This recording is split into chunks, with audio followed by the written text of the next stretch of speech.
You don't have to do this. And also too, I'm not an attorney, so please consider everything I say with the wind. Welcome back. So today we're going to be talking about you became a brand photographer, or maybe you transitioned into brand photography, and now what? So this information will be beneficial for not only beginners, but photographers who have pivoted into the industry. We're going to skim the surface of copyright, usage, licenses, all the things. So let's get started. This is going to look like whatever makes sense for your business. I'm not going to make any recommendations, but you need to set it up in a way that's going to protect not only you, but your business as well. Legal counsel to go over your contracts and see what's going to best fit your business is what I like to call LUC, L-U-C. So the L is for licensing, the U is for usage, and C is for copyright. You really need to familiarize yourself with these three things, because in brand photography, there's actually not only the opportunity to make money, but things that you really need to know working in the commercial industry. Like, if you see me looking down, I'm looking at my notes. So your commercial licensing is your creative fee. This can be how long they can use these photos and where can they use them. This typically range 2 to some photographers charge even 5 times the amount. And then usage rights. This is just simply giving permission to use your image. You need to know how long the images will be used. Copyright. This is who owns the photo. So if someone pays you $5,000 for photos, that doesn't mean they own them. The person who takes the photo owns the copy. You charge a fee for that is up to you. But those are the 3 things that you need to know. And I highly encourage you to do a deep dive and educate yourself on that topic. It's going to be workflow, CRM. This is really important because I'm really big on systems. I do not like functioning in dysfunction, organization. I don't like a lot of manual work. Your reminders, it links to your email. And it also has a workflow on there where it will show where you can even like customize the workflow. It'll be inquiry, booked, post-production, booking completed, and you can even change that. So that way it's easy to track your project. And also too, whenever I'm sending quotes to, it automatically prompts the invoice. So I don't have to go back and do all these things. So I really love the Studio Manager. And I love that. The only thing that I don't have is my design sheet. That is manual, but that was just a one-time setup thing, and then I go in and fill in the gaps. But I mean, it's a creative workflow for me because I have yet to see a CRM that supports a creative system. And I mean, so in the pre-production part, in your planning. So stay tuned for that. That is my design sheet, and it's launching in June 2026, which is this year. A really valuable piece of advice is to never stop learning. I don't think it's going to matter for me how long I've been in it. I'm still going to attend the workshops. I'm still going to get into the coaching spaces, whatever it is that's going to stretch me and grow me, because no one knows it all, and there's something we can all take away. What I have quickly caught on to is that a lot of brands and businesses are looking for a one-stop shop. They're wanting the photo, they want the video, they want the content creator. So consider that how you may. So it's really good if you can establish a team that you can quickly call on, or maybe you can just bundle it all up in one and have a team that you consistently work with. Adding on into the logistics portion. So if you are hiring on a creative team, obviously it would make sense for you to delegate everything on the client's behalf, so they don't have to deal with it. So if you're going to need to organize everyone's schedules, you're going to communicate what the clear direction goal that everyone is headed in for this client. Everyone's going to need the shot list of what it is that they need to capture. So, and if this is too much for you, this needs to be delegated, and you need to scale yourself upward if you don't like the various points of communication and contact. But to minimize a whole bunch of buckets of communication, if you have a CRM or even an email thread that supports where you can keep your communication as clean as possible, I highly encourage you to do that, because not only does it make it easier on you, it's a lot more time efficient. You won't be looking for messages, and it just keeps everything in one place. It's important to take great photos. I think don't only become consumed in the creative side. You really have to understand what it takes to run your business, especially doing business to business. There is, to me, in my opinion, there really needs to be a sense of formality. That's just bottom line. I have nothing else to say besides that. That's just like how I like to do things, but that's just me. Because at the end of the day, it's your business. You can do what I want. These are just my opinions. Whenever you are in a consultation, it is so important to ask the client how the images are going to be used. Excuse me. So you don't want to be shooting content style imagery and they need maybe a strong mix of vertical plus landscape. What if this needs to be printed into a newspaper? You need to be aware of the appropriate compositions for that project. So always ask, how will these images be used? Preparation. I cannot say this enough. Take the time and really organize the session before the session starts. I love to see inspiration. I love to see the history of the brand, really getting an understanding of what their goals is. While I don't mind a paper trail, it's just something about picking up the phone and getting that communicate. There's something about just picking up the phone and talking it out, because it helps me better understand like where they're headed and how I can support their goals. Because at the end of the day, we're here to solve their creative problems. So you got to get to solving.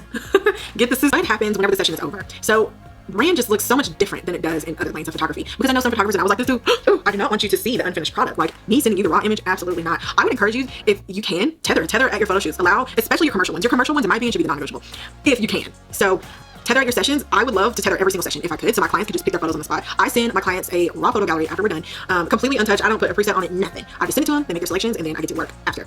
Shooting brand photography, especially these bigger brands, they really want to see a diversified portfolio. They don't want to just see like a few like really good shots. When I say a few, I mean like 30. They want to see like a strong, high volume, depending on the client. Now, my commercial clients, they typically buy high volume, but just a really good diverse gallery.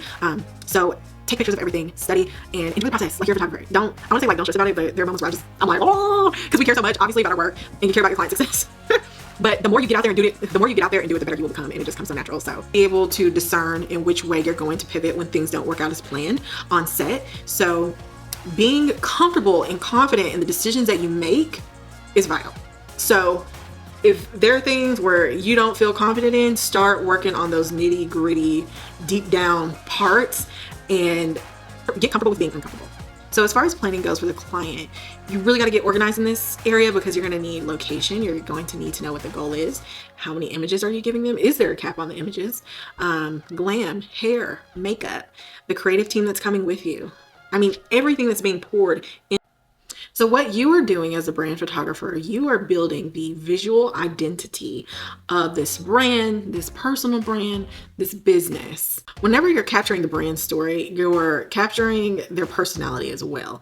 And the personality is how they're being perceived. You're also going to catch on to the textures that they use, the text that they use. So whenever you're getting these inquiries, go scope them out, go look them up, go look at their website. Like before I get on the phone with them, I have already done a deep dive down all their socials, all their website. So that way I just know what I'm walking into.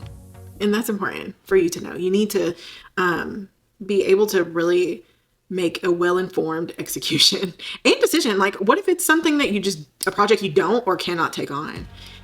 So that way you'll have a full understanding of what it is that's going to be required of you. Because whenever you're doing branding, you're going to get some rebrands. And I have noticed rebrands are so fragile, and there's a different level of urgency behind the rebrand than it is a brand. While when companies are doing rebrand, obviously it could be because they need to rebuild their reputation.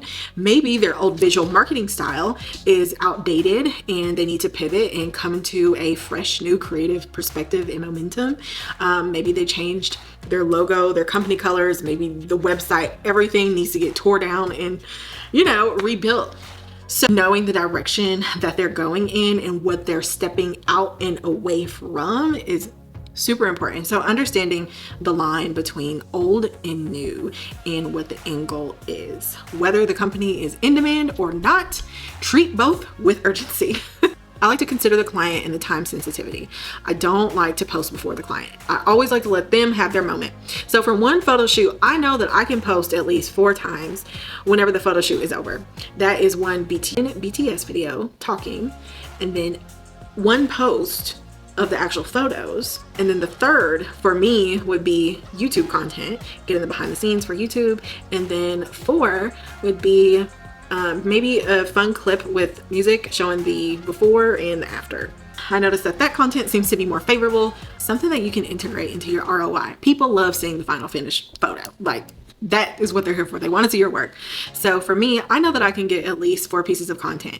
So I want to talk a little bit about ROI, because if you're a photographer, when there are certain photos that you post and you're like, yeah, this is gonna make me some money. And you post it and people are just in love, and then you're going through these consultations and they're like, oh, I want my photos to look like this. So even if you don't have a lot to post, I would make a goal. Every photo shoot, minimum, you can have 3 things to post. That's 1 behind the scene video, Second post would be the final image. The third post can be educational content. It can be you educating and empowering your audience on how to prepare for a shoot. Well, this is how I help my client prepare, things like that. And then 4 would be personal story and perspective. This is where you can dump your creative thoughts and ideas, however the process went. So now for me, I know that I can stretch about 5 pieces of content off of one shoot just because I have YouTube as well, and I typically bring my vlogging camera. So, and then of course you can just remix that old content video. And then of course you can make carousels, and then boom, before you know it, that's 6 posts off of one shoot. Okay. Well, that is all I have for you guys today. I really hope you enjoyed this video, and I pray that this information empowers you to help you build up your business and you feel more confident and more prepared going into the field to build amazing brands, to build amazing businesses through the camera lens. So if you like this video, please let me know, comment, like, subscribe, share this video, and I will see you in the next one. And tell me what you want to see.